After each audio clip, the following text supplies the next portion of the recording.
నమస్తే అండి, welcome back to Mahi's world. ఈరోజు మనం చిక్కగా రుచిగా ఉండే గుమ్మడికాయ పులుసు తయారు చేసుకుందామండి. ఇది చూస్తున్నారండి, ఇది గుమ్మడి పండు.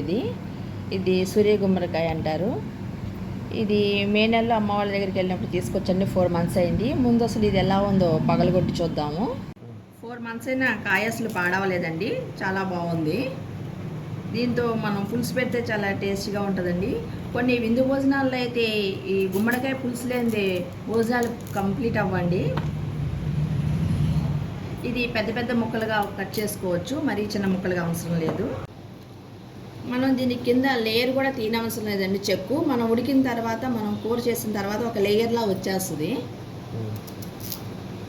ఇవి చూస్తున్నారా, పక్కన కనిపిస్తున్నాయి కదండి గుమ్మడి గింజలు.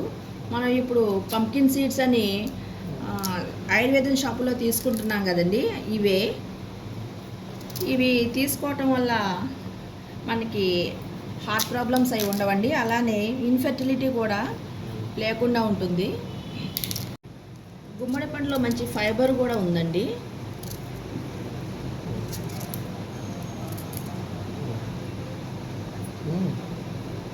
చిన్నప్పుడైతే ఈ గింజల్ని ఎండలో ఆరబెట్టి ఒలుచుకుని తినేవాళ్ళమండి. అప్పటికి ఇంకా ఈ పంకిన్ సీడ్స్ ఎట్లా అమ్మటం అవి ఉండేది కాదు, వీటినే తినేవాళ్ళం. పులుసు తాలింపు కోసం నేను కుక్కర్ పెట్టానండి. దానిలో ఒక 6 వెల్లుల్లి గబ్బాలు కొట్టి వేస్తున్నాను. అలాగే ఒక స్పూను ఆవాలు, ఒక స్పూన్ జీలకర్ర, ఒక స్పూను మినపగుళ్ళు వేస్తున్నాను. అయితే పులుసు తాలింపుకి మెంతులు అవసరం కదండి, నేను మెంతులు వేయలేదు. అది ఎందుకలా నేను తర్వాత చెప్తాను.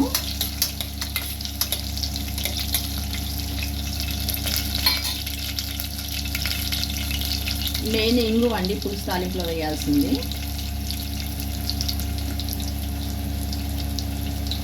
అలాగే 2 రెమ్మలు కరివేపాకు,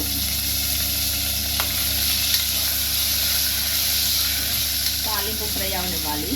తాలింపు ఫ్రై అయిందండి. నేను ఒక 3 ఆనియన్స్ కట్ చేశాను. అలాగే ఒక 8 పచ్చిమిరకాయల వరకు వేస్తున్నానండి. ఇప్పుడు వచ్చే పచ్చిమిరకాయ అసలు కారం ఉండట్లేదు.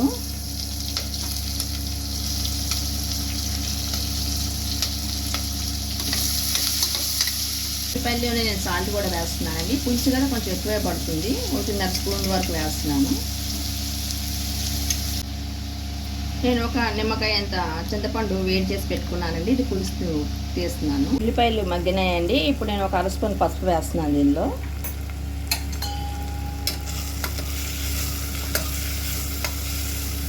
ఒకసారి బాగా కలుపుదాం. ఉల్లిపాయలు మగ్గినాయి కదండి. ఇప్పుడు దీనిలో మనం కట్ చేసి పెట్టుకున్న గుమ్మడి ముక్కలు వేసేద్దాం.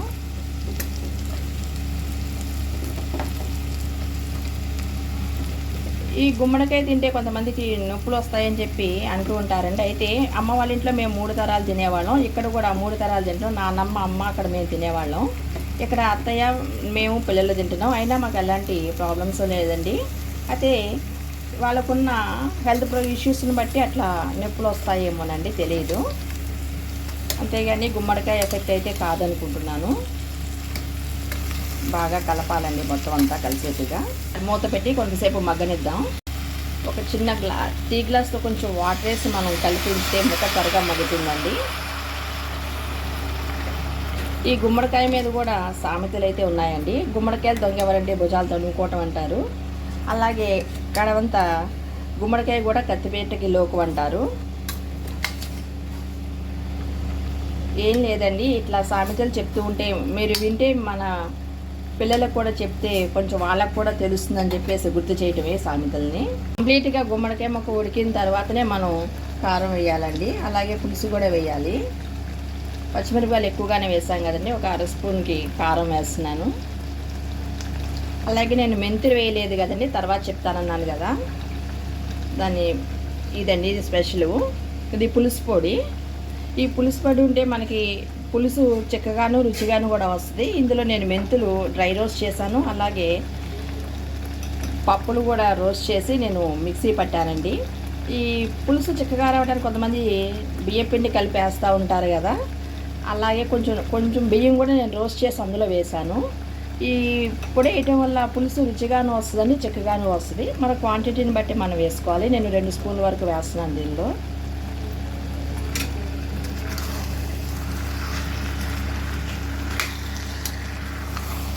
ఈ పులుసు పొడి కావాలని మనం ప్రీవియస్ వీడియోస్లో ఉందండి, ఒకసారి చూడండి.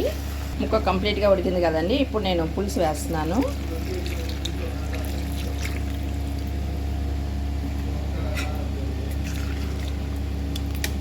ఈ పులుసులో కూడా బెల్లం వేయాలండి, అప్పుడే టేస్ట్ వస్తుంది. ఇది ఆర్గానిక్ బెల్లం.